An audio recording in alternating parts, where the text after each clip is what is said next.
From the New Arts and Media Studios in Milwaukee, I'm Charles Purcell. This is The Log, coming to you from Schrodinger's America. Is democracy dead, or is it still alive? Nobody seems to know. Can't quite tell. Has American fascism completely taken hold? Do we still have a chance? Does the resistance have life? I don't know. I honestly don't know. It's Schrodinger's America. All right, lots to get to. Let's see how much we can get through. There's so much news. I want to alert you to a few stories that you may have missed. It's only natural that we would miss a couple of things because it's just too much. Well, we have a new pope. I'm sure you didn't miss that. Not much to say on Leo the 14th, except from initial reporting, it looks like he's going to be good on issues of peace and social justice. And, I'm a good old-fashioned atheist, and I don't really care who the Pope is, but he is a leader on the world stage. There's no getting around that. And he influences a billion people, and he'll have influence on American voters and voters all around the globe.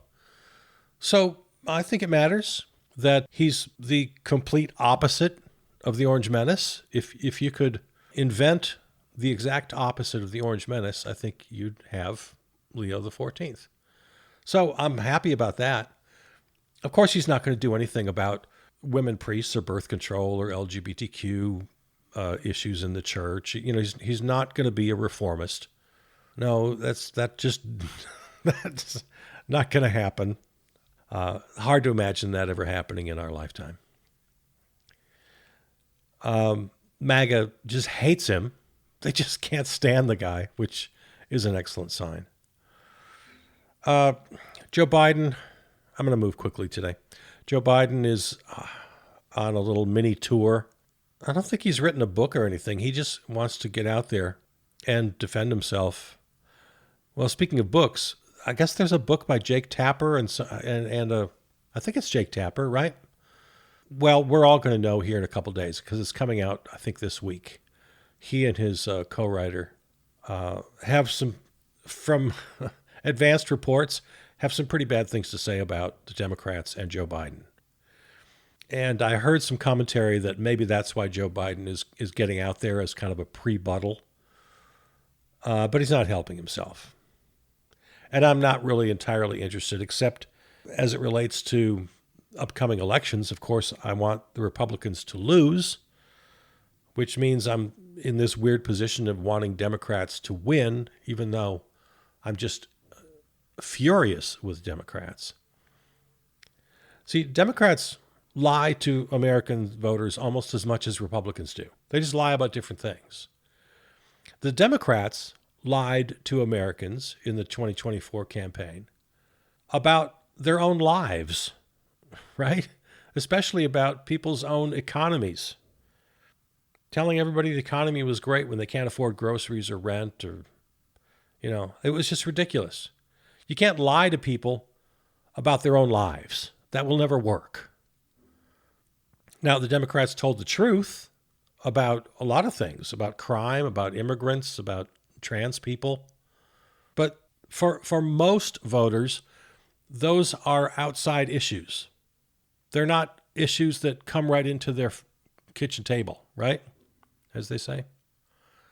So the truth about those issues doesn't matter as much.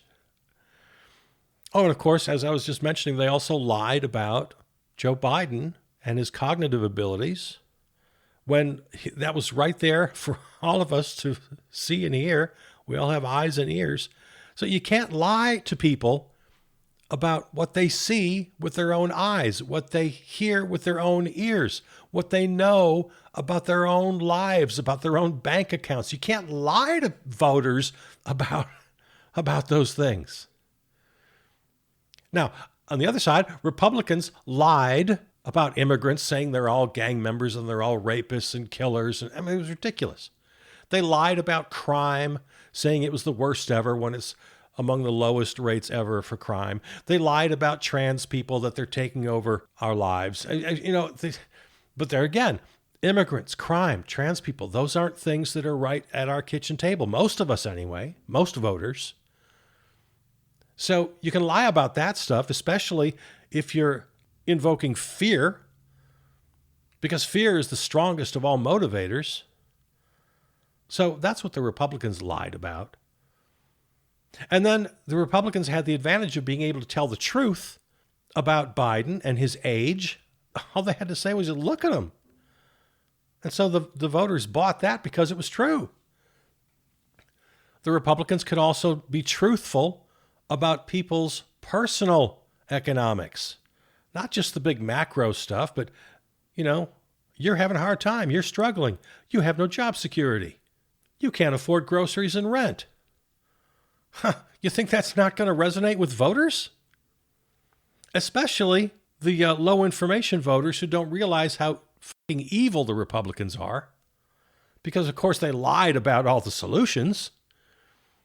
But so many voters are low information voters that, of course they're going to go with the Republicans. They don't know how evil the Orange Menace is. They think it's all just, he's kind of a weird guy he's kind of crude, and they don't care. They're crude too. And he hates the right people, and all this stuff about all of his 34 felonies, that's all just lies. And, it's so easy. It's so easy to believe that stuff if you're a low information voter. You can't really blame them. And then again, the Republicans, like I said, they're preying on fear, which is a huge, huge motivator. So the Republicans were not lying to voters about the voters' own personal experience. That's where they were being honest. You're a young man. The world sucks. It's all against you. And that's exactly how they feel. You're a family, your parents, you're trying to get by. The economy sucks for you. It was true. Yeah, the Republicans told the truth about voters' personal lives. The Democrats lied to Americans about their own personal lives. Now, I spent the whole run-up to the campaign telling you had to vote for the Democrats anyway, because as much as I despise them, they're a million times better than the Republicans, who are down and dirty, blatant fascists. And they want to destroy democracy and establish a one-party authoritarian dictatorship. So there was no choice. But my argument didn't win. Because I can't feed my kids, I can't pay the rent, is an argument that's going to win every time. Okay, moving on. We are just finishing up a couple of boycotts on Amazon and Meta.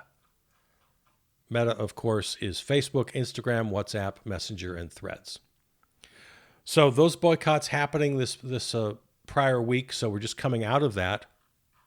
I recommend, of course, you make those permanent. On the Meta boycott, this episode will be posted on Facebook. The last one was not. I am going to remain on Facebook for posting occasionally and especially the twice weekly episodes.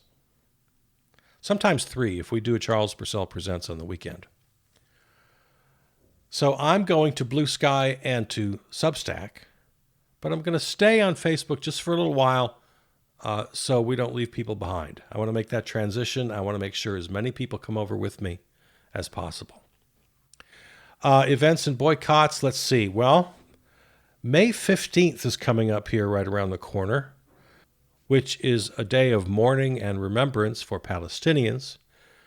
Observed annually on May 15th, it marks the start of the 1948 Arab-Israeli War and the mass displacement of Palestinians during the creation of the State of Israel. So, annually, May 15th is the day set aside to commemorate loss of homeland for the Palestinians, the beginning of a massive refugee crisis. There was a promise of right to return, which has never been fulfilled. Between 1947 and 1949, over 700,000 Palestinian Arabs, about half of the Arab population, were expelled or fled from their homes. fleeing violence. Around 500 or more towns and villages destroyed. Clear case of ethnic cleansing. And given the state of things now in Gaza, a particularly harsh anniversary. Netanyahu and the Israeli government and the IDF have gone completely off the rails. They're finishing the job. They're destroying Gaza in its entirety. The blockade for humanitarian relief is now several months. So using starvation as a tool of war, clear ethnic cleansing, clear genocide, ICC proceeding with charges. It couldn't be worse. And the American government continues to support the atrocities, provide funding, provide diplomatic cover. In the now very open and unapologetic conversations about taking over Gaza in its entirety, now U.S. private contractors are part of the plan. So that all brings me to Saturday, May 17th, the next big day of hitting the streets.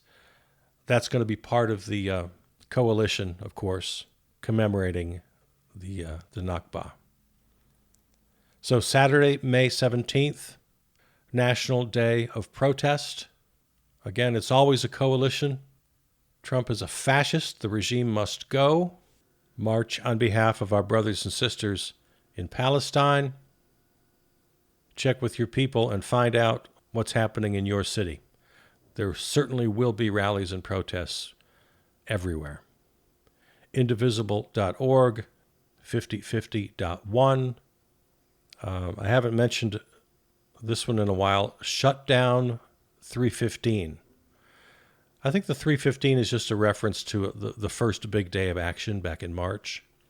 But that's the name of the site, shutdown315.org. They're in concert with the general strike movement. And there's always really good information at shutdown315.org. Back to the boycotts. May 20th through the 26th is the next Walmart boycott. And as always, I'm asking you to make all corporate boycotts permanent in your life to the best of your ability. One more source I've mentioned several times, but I want to repeat it. ThePeopleDissent.substack. Excellent source.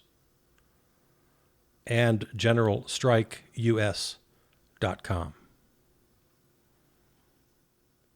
Well, as I mentioned earlier, the attack on democracy continues, accelerates actually. Arts, culture, the courts, media, law firms, schools, universities. Yeah, we've gone way beyond any sort of just policy disagreements or partisan politics. This is coordinated authoritarian playbook to bring every institution, public and private, under the thumb of a single-party dictatorship. That's just all there is to it. And the regime isn't just targeting specific groups, undocumented immigrants, student protesters, whatever. It's all about control. It's about power. It's about silencing dissent and completely rewriting the rules of democracy. It's about destroying democracy. They're talking now about suspending habeas corpus, the right to challenge your detention in court. Of course, the Constitution says clearly that, number one, that's only in the case of rebellion or invasion, which the regime is trying to claim beyond all sense of reason, and the courts so far haven't agreed. And number two, it's not up to the president, it's up to Congress. Yeah, now they're openly talking about usurping another power of Congress and unconstitutionally jailing and deporting people without any sort of due process. They just claim they can do it. And that means anybody. That means you, that means me, that means anybody. Because anybody can be an enemy of the state now. They can just declare me dangerous because I disagree with them, because I have strong commentary. Well, okay, come and get me. I'm easy to find. Knock on my door. The ICE raids, they're putting on quite a show with their ICE raids. several high-profile stories, one in Nashville, where they set up kind of a checkpoint chickie, over 100 people arrested. Yeah, they just set up a checkpoint and made random traffic stops, asking people for their papers. Out of the many hundreds, over 400, I think, they detained over 100 people. At last report, they found 4 people they claimed were criminals out of the over 400 stops. Horrible video from Worcester, Mass. A mother being dragged away from her teenage daughter on a Mother's Day weekend. And again, no warrants, no identification, agents wearing face masks. In one little bit of good news, Rumisa Öztürk, the Tufts University student, was released from detention. A judge ordered, and it actually happened. So one little bit of good news. But yeah, unmarked cars, military gear, no name tags, no badges, just kidnapping people off the street. The one in Worcester, the neighbors came out and tried to help this mother of the teenage girl, and Worcester police came and assisted the ICE agents. Now, I'm not sure what Massachusetts law has to say about that, but in most cases, local law enforcement are not required to assist federal agents, and in some cases, many cases, prohibited from doing so. More attention on ICE detention centers, especially the one where the mayor of Newark was arrested outside one of them because 3 members of Congress were there for an inspection, which is their right as members of Congress to inspect federal facilities. But they weren't allowed in, and even roughed up a little bit. And the mayor of Newark, who happened to be with them, was arrested. So it's just clear intimidation up and down the line. Judges continue to be threatened. We have a real Pizzagate now. Remember Pizzagate, the bogus conspiracy theory involving Hillary Clinton? Well, the new Pizzagate, which is real, many judges now have received and continue to receive pizzas delivered to their homes as a clear threat, as in, we know where you live. Many of these have been delivered in the name of the son of Judge Esther Salas, who was murdered in an act of political violence a couple of years ago, you may remember. The killer came to Judge Salas's home, rang the doorbell. Her son Daniel answered and was promptly murdered. And now they're using his name in these pizza deliveries to judges who dare to rule against the Orange Menace. So that's the world we live in now. That's the world of Schrodinger's democracy. The Senate Appropriations Committee is having a hard time getting their budgets. All the various agencies have to submit budgets, and NIH, FEMA, FBI, they're just not doing it. They're overdue. The FBI is overdue by over a week.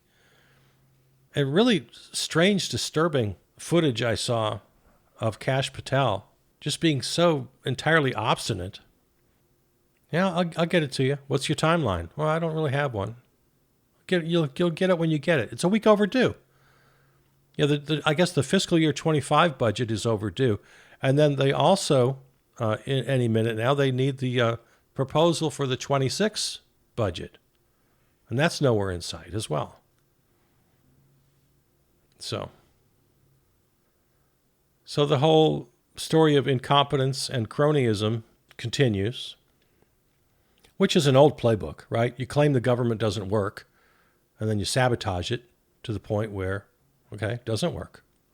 And then you turn to the voters and say, see, government doesn't work. Plus the fact that, if you need a reminder, former Secretary of State Rex Tillerson called Trump a fucking moron. General Kelly, Mark Esper, Mark Milley, Trump's own former officials have all said that he fits the definition of a fascist. One of them, I think it was Milley, quoted, "He will govern like a dictator if allowed." So just a little reminder of who we're talking about here. And through all of this, we are losing focus on this fascist takeover, this attack on democracy. As I look around, the world just seems to be sort of turning like it would normally turn. While all of this happens in the background of most people's lives, and I'm going to call on all of us to do better. And the media, my God, I've just given up on the media. I mean, they continue to frame every issue that they cover, whether it's politics or the economy or whatever they're covering. They continue to deliver news as though the Orange Menace is not insane, as though before times politics are still in play, as though Washington, D.C. Democrats and Republicans are the only political options, which we keep saying here, they're not the only political options. We can't limit ourselves to this tiny spectrum. And they also frame every issue. Every single story is embedded in the idea that money is all that matters, and that profit must never be questioned. Profit is the engine of all human activity. And that assumption is at the heart of every single news report you watch or read. And all the while, the fascist takeover continues at a breakneck speed, especially here in the United States. But, they're joining Russia, China, Israel, India, much of South America. The news media talks about politicians and party leaders and international leaders as though this handful of men rightfully control the world. The Orange Menace, Putin, Xi, Netanyahu. The news media never questions this complete failure of democracy. And we all take it in as though it's written in stone. It's just our fate, as though there's nothing we can do. We're just observers and victims. All we can do is watch and worry and vote again in 18 months. But the Orange Menace has only been in the White House for now less than 4 months. I mean, look at the damage he's already done in those 4 months. How much more damage can happen in the next 18 months while we sit and wait for the midterms? And then what, just vote for the same old cast of characters? No. We have to rise up. We have to purge the entire damn system of global power and profit. The people of America and the people of Israel and the people of Russia and the people of India and Pakistan and of every continent have to stand up against these tyrants and oligarchs. It's our world. We have the right to live in peace without constant fear of economic or mortal destruction. I'm sick to death of this handful of evil men and their sniveling sycophants and enablers, and the hundreds of feckless talking heads on our screens that continue to fawn over the emperor's new clothes. I'm sick to death that billions of just plain folks have been convinced that there's nothing we can do. So many have given up entirely, surrendering their freedom, their very humanity. Oh, I'll be good. Just let me live. I won't make any trouble. Do what you want. I'll just go to work and I'll pay my bills and live my quiet little life. I won't question anything. I won't worry about those starving people over there or those oppressed people over there. The people you kill every day, the women and children you just slaughter to satisfy your own lust for power and control. Oh, I won't say anything. Hell, I don't even see anything. I can just go to another streaming service. I can work longer hours at my job. I can go out drinking with my friends. I promise we won't talk politics. We'll talk about celebrities and true crime stories. If we talk about politics, we promise to repeat your talking points. And we'll admit we can't do anything but complain. That harmless kind of complaining you do with your drinking buddies, just to vent. You don't have to worry about us organizing. We'll never actually do anything. We accept our own powerlessness. We'll just bellyache and drink and get up the next day and go to work and give you the better part of our wages. Just let us live. We'll take it. What else can we do? Well, I'll tell you what you can do. You can rebel.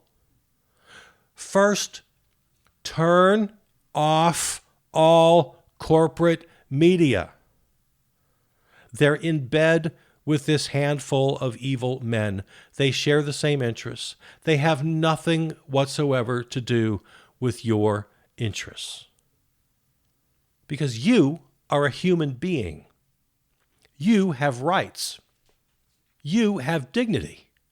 The earth and every living thing on it has rights and dignity. This handful of evil men, their oligarchs and armies and generals and sycophants, are the enemies of rights and dignity. And they control us only by our consent. Withdraw your consent. Walk off the assembly line of exploitation and never go back. Deprive them of your labor and of the wages they steal from you. Deprive them of your attention. They are actively and purposely controlling your mind as well as your body. Do you think you're free? It's an illusion. It's a mind fuck. Turn off your screens. Close your wallet. Open your mind. Take their power by refusing to acknowledge it. Their power depends entirely on our acquiescence. Don't give it. We have the power. We have to take it. Take the streets. Deny them your dollars. Deny them your labor. Turn to each other. Give what you can. Take what you need. We don't need them. They need us. They need us for their very survival. To the warmongers, we are cannon fodder. To the moneymongers, we are chattel slaves. We are beasts of burden in the great gears of metropolis. Throw yourself on the gears, stop the machine, shut it down. Take the streets. Boycott. Strike. Take the power.